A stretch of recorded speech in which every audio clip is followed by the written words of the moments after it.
खुदा यसु के जिंदा पाक जलाली नाम में आप सबको मेरी तरफ से सलाम। आज मैं लेकर आया हूँ लफ्ज़ मलूल, जो कि बाइबल में 8 बार इस्तेमाल हुआ है, लेकिन अपने अंदर बहुत बड़े मकाम, मानी और अपने अंदर बहुत बड़ी एक हिस्ट्री लेकर आता है।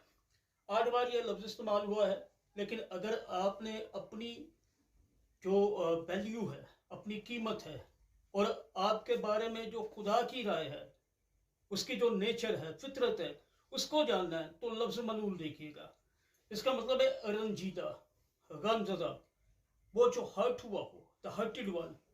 तो जाकर देखिएगा कि आज ये लफ्ज़ जो है, खास मेरे जो फेवरेट है, उनको 3 मैं आपको हवाले देना पसंद करूंगा, इनको ज़रूर गौर कीजिएगा।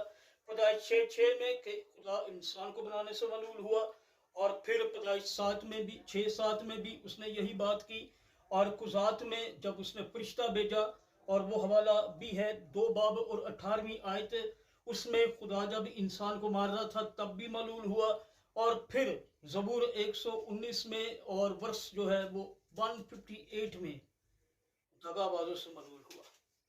रिक्वेस्ट ये है, हमें देखने की ज़रूरत ये है, सवाल ये है कि मेरी वजह से तो नहीं खुदा मलूल हो रहा, अगर हो रहा है तो उस पर गौर कीजिएगा। खुदा आप सबको बरकत दे।